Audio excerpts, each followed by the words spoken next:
What in the holiest of God is that?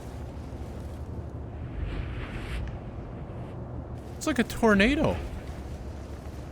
Oh, it's spawning very bad things. Time to go.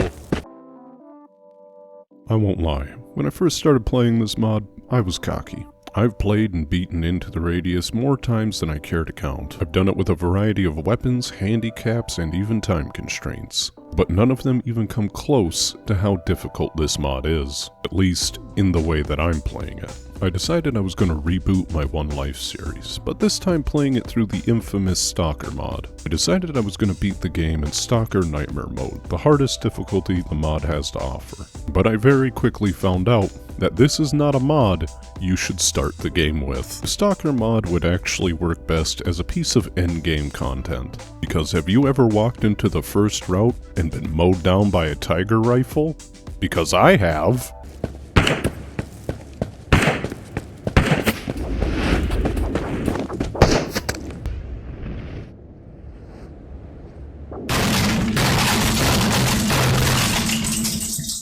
One of the many cool things that this mod does is it actually changes where the enemies can spawn at. So there is no reason why sliders or fully armored machine gun mimics can't spawn in the first area. But on the Nightmare S.T.A.L.K.E.R difficulty, not only are there more enemies, but they also have maxed out enemy perception. What this does is essentially gives the enemy the ability to hear a gnat rip some ass and be able to tell you exactly where it came from. So the second you fire a shot, you might as well get used to the idea that the entire map is coming after you and knows exactly where you are. But me being me, I honestly didn't think it was going to be that bad. I knew I was going to have to take it a bit slower, but honestly, I fought the AI in this game enough to be able to manipulate it usually in the way I want it inside of a fight. But game experience kinda goes out the window when you're so heavily under-equipped. The one neat feature about this game though is it also affects the spawn rate of weapons and items. So in the first route, even though I'm going to be fighting armored mimics, I might find an AK. The problem is, would I be able to afford the ammo for it? Not only does this mod affect the enemies and spawn rates of items,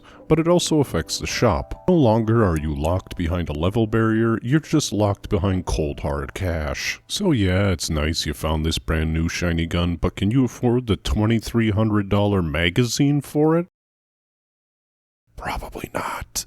And the sad thing is, there's really only one place for you to loot in the beginning that's marginally safe. And that's the first starting outpost where you get your very first mission. And by marginally safe, I mean there's only about 8 phantoms and or fragments. Not only that, you better not get hit by them, because on this level of difficulty, they will one-shot you.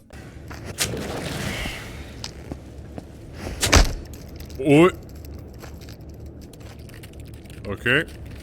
That, and you better not be using your gun and alerting other enemies to your presence. So you're stuck throwing knives, which isn't too bad unless you goof up, in which case you've really goofed up. But after many trial and error and a couple of deaths and just figuring out how I'm going to spend my money in the beginning, I finally started that One Life run. Won't lie, the situation is bad. The only reason why this One Life run is starting to semi-work out compared to the other ones is because I found an early SKS. The main thing that you need in order to be successful in this mod is a ranged weapon. It's not a good idea to be fighting any of the mimics up close and personal. An argument could be made that you could probably stab the police officer faster than he could kill you, but I still wouldn't want to risk it. So how far have I actually gotten? Well, I've made it to the second mission. Right now I'm trying to retrieve the film from the little compound to the east. But with the increased amount of enemies and enemy variety, it's honestly like stirring up a hornet's nest. Right now I'm currently trying to lure them out one by one and then just run back to base. Thankfully after loading a new area, it seems to reset most of the enemies' positions, which means I can slowly whittle them down and eventually get inside. This honestly is masochist levels of pain. I've never felt so strapped for cash or honestly underpowered in this game. The fact that I could sneeze and piss off the wrong enemy that could instantly kill me has put me on a level of tension that I haven't had in a while. And honestly, I'm loving every moment of it. Most of the challenge I get from this game is usually self-imposed. So to have the game in of itself make me feel so weak and underpowered, it's strangely refreshing.